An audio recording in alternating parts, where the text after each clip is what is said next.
At Arizona State University, we've made online education better, smarter, and more personalized so you can go further in your aspiring field. I decided to pursue medicine once I realized that ASU did have the online program for biological sciences. You're still required to learn the same curriculum. You're still being tested on the same content that anyone would be tested on in person. The comprehensiveness of the program prepared me so well for medical school. Explore over 350 plus programs at asuonline.asu.edu. Looks like a lot of you are trying to figure out what's up with President's Day today, February 17th. You've got a ton of questions about what's open and what's closed, and I get it. Holidays can really mess with your plan. For sure. So to help us get to the bottom of all of this, we've got our expert here. Absolutely. Who knows this stuff like the back of their hand. It's a fascinating topic, and there really is a lot more to President's Day than meets the eye. I love that about these deep dives. Yeah. There's always something new to discover. You got it. So first things first, Okay. Let's clear up any confusion. Buddy. Is today, February 17th, 2025, actually President's Day? Yes, you are absolutely right. It is President's Day, a federal holiday here in the U.S., but it is interesting how many different names and dates get tossed around for this holiday. That's true. I saw President's Day, and even Washington's birthday in the questions. Right. It's like everyone's playing a holiday name game. Well, there's a historical reason for that. Okay. You see, it all started with celebrating George Washington's birthday on February 22nd. But as time went on, the holiday evolved to honor all presidents, not just Washington. So that's why we see these different names? Exactly. It's like the holiday itself went through some kind of identity crisis? Yeah, exactly. And it's a great example of how holidays can reflect changing cultural values. In this case, the shift from honoring just one president to recognizing all of them speaks volumes about how we view leadership and history. That's such an interesting point. Yeah. Okay, so practically speaking, what does this mean for you today? Right. I know you've got a lot of questions about what's open and what's closed. Well, since it is a federal holiday, you can expect all government offices, like the post office, to be closed. Okay. Banks and the stock market will also be closed. So anything government related is definitely off the table. Pretty much. What about other places? Costco is also closed on President's Day, which might surprise some people. Yeah, that is good to know. Yeah. Especially if a Costco run was on your to-do list. Right. Now, I know you were asking about private businesses like UPS and FedEx. Right. Those are good examples of services that often operate on a modified schedule for President's Day. They might have limited hours or delivery delays, so it's always best to check their websites or contact them directly to be sure. So it's not a complete shutdown. Right. But definitely worth double-checking if you're relying on those services today. For sure. Okay, so we've got government offices closed, Costco's closed, and maybe some private businesses running on modified schedules. Exactly. Now, you also had a lot of questions about schools. Right. It seems like you're really trying to get a handle on the school situation. Well, and I understand like planning around school holidays could be tricky. For sure. It is quite common for schools to observe President's Day. Okay. But it's not a universal rule. Got it. Some school districts might have classes as usual or maybe a professional development day for teachers. So checking your local school calendar is key. Yeah, you really got to stay on your toes with President's Day. It really does keep you on your toes. Yeah, and that variability actually ties back to the historical evolution we talked about earlier. Oh, interesting. The fact that it's not as uniformly observed as, say, New Year's Day might reflect that broader scope of honoring all presidents rather than one specific event. Huh. So the ambiguity around what's open and closed Yeah. isn't just random. It's actually woven into the history of the holiday itself. Exactly.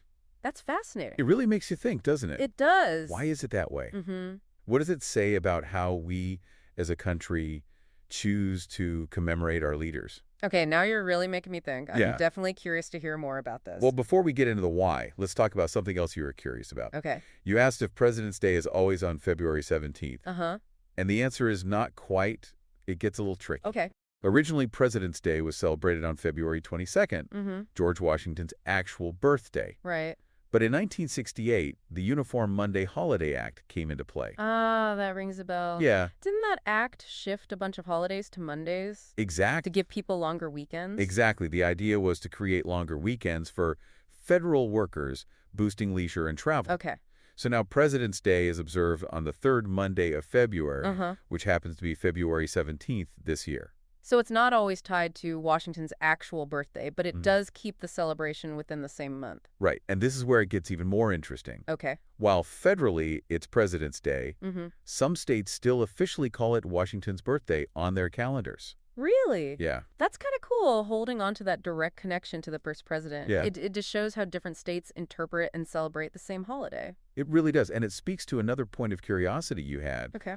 Whether President's Day is truly about all presidents, Right. or if it's more of a Washington-centric celebration in disguise. Yeah, that's a great question. Yeah. It seems like there's a bit of a historical tug of war going on there. There definitely is. In fact, there's a whole other layer to this. Okay. Originally, there was a push to create a holiday honoring Abraham Lincoln, Oh, wow. who was born on February 12th. So President's Day could have been Lincoln Day. It could have been. That's a wild thought. It is. An alternate timeline? Right. That's so interesting. But the idea of a single holiday for all presidents ultimately gained more traction, leading to what we have today. So it's like a historical mashup. Yeah. Combining the Washington's birthday tradition with the desire to recognize all presidents, including Lincoln. Yeah. No wonder there's some confusion and variation in how it's celebrated. Absolutely. Yeah. It reflects the complexity of our history and how we choose to remember it. Mm-hmm.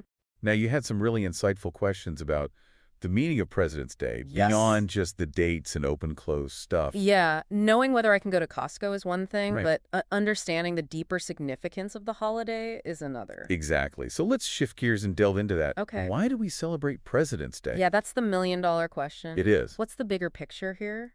At its heart, President's Day is a day to reflect on the presidency itself, Okay. the institution, Mm-hmm. its evolution, Okay. the individuals who have held that office, Uh-huh.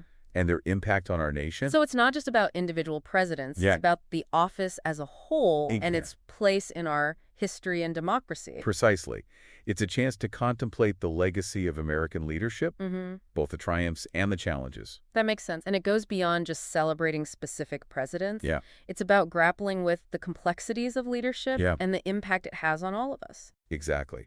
And it invites us to think critically about what qualities we value in our leaders Mm-hmm. and how those values have shaped our nation's course. Mm-hmm.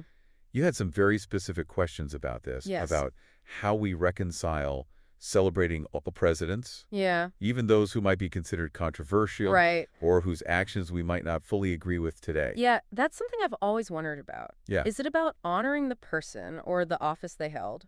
That's a really thought-provoking question. Yeah. And there's no easy answer. Right. President's Day, by its very nature, brings those kinds of dilemmas to the forefront. It's like a built-in opportunity for reflection and debate, Yeah, which I guess is a good thing. it is. It forces us to confront our history and wrestle with these complexities. Exactly. And that brings us to another point you raised, Okay. the idea of inclusivity and representation on President's Day. Mm-hmm. You were curious about how the holiday acknowledges the contributions of all Americans, Yes. not just those who have held the highest office. Right, because the presidency doesn't exist in a vacuum. It doesn't. It's shaped by the people, Mm-hmm. the movements, the social forces that influence our nation. And that's where the holiday has room to grow and evolve even further. Okay, I'm really interested to hear where you're going with this. So how do we make President's Day more inclusive? Right. It's a day meant to honor the presidency. Yeah. But does it really reflect the full spectrum of American experiences? That's the challenge, isn't it? Mhm. How do we move beyond just a narrow focus on individual presidents Right. and embrace a more holistic view of American leadership? Okay. One way is to kind of broaden the narrative. Mm-hmm. Instead of just recounting the achievements of presidents, Mm-hmm. we can also acknowledge the social movements, Right. the everyday citizens, Yeah. the activists, Mhm. the artists, Uh-huh. all of whom have shaped the course of our nation. It's like recognizing the supporting cast Yeah. in the grand play of American history. Exactly. We tend to just focus on the lead role of the president, but there are so many other players that contribute to the story. Precisely. Think about the civil rights movement, Mm-hmm. the women's suffrage movement, Okay. the labor movement. Uh-huh. These were driven by ordinary people who fought for change, Right. who challenged the status quo, Well, yeah. and who in many ways held presidents accountable. That's true. Their stories deserve to be woven into the fabric of President's Day as well. That's a really powerful way to reframe the holiday. Yeah. It makes it less about individual figures Right. and more about the ongoing struggle Right? for a more just and equitable society. Exactly. And that brings us to something you mentioned earlier, Oh, okay. the idea of grappling with the complexities of presidential legacies. Yeah. President's Day shouldn't be about glossing over the difficult parts of our history. Right. It's an opportunity to have honest conversations Uh-huh. about the mistakes, the injustices, Mm-hmm. the shortcomings of those who have held the highest office. It's like acknowledging the full humanity of these figures. Exactly. Warts and all. Right. They were flawed individuals, just like all of us. Yep. And recognizing that makes their stories more relatable, more real. Exactly. And it allows us to have more nuanced conversations about the impact of their decisions, both positive and negative. We can learn from their successes and their failures and use those lessons to inform our own understanding of leadership and citizenship. It's like President's Day can be a springboard for critical thinking and dialogue about who we are as a nation and where we want to go. I think that's a great way to put it. It's not about blindly celebrating the past, but about using it to illuminate the present and shape the future. Wow, this deep dive has been incredibly eye-opening. It really is. I feel like I have a whole new perspective on President's Day now. It's not just about sales and barbecues. It's about engaging with our history, grappling with its complexities, and using those reflections to build a better future. And that's ultimately what makes this holiday so relevant, even in 2025. It's a reminder that the story of America is still being written, and we all have a role to play in shaping its next chapter. Thank you so much for sharing your expertise with us today. Of course. You've given us a lot to think about. I hope so. And to everyone listening out there, thank you for listening and asking such insightful questions. Great questions. So as we all go about our President's Day, whether you're enjoying a day off or maybe even heading into work, take a moment to consider what this holiday means to you. Good idea. Whose stories are being told, whose voices are missing, and how can we make President's Day a more inclusive and meaningful celebration for everyone? Keep those questions in mind, and until next time, keep diving deep. Today is your lucky day. Today is the day that our $3 website works for you, paying you directly to your PayPal daily. Imagine $3 ongoing continuous payments to your PayPal account. Imagine falling asleep and waking up to $300 in your PayPal account. How would this make you feel? How could this help you? What bills could you pay? What kind of fun could you have? What does that retirement look like now? All for a one-time payment of $3. This website is DFY done for you, fully built and completely hosted, and never stops collecting payments for you. You have spent $3 on coffee on a regular, but that coffee won't help you create multiple streams of income. Click the link below.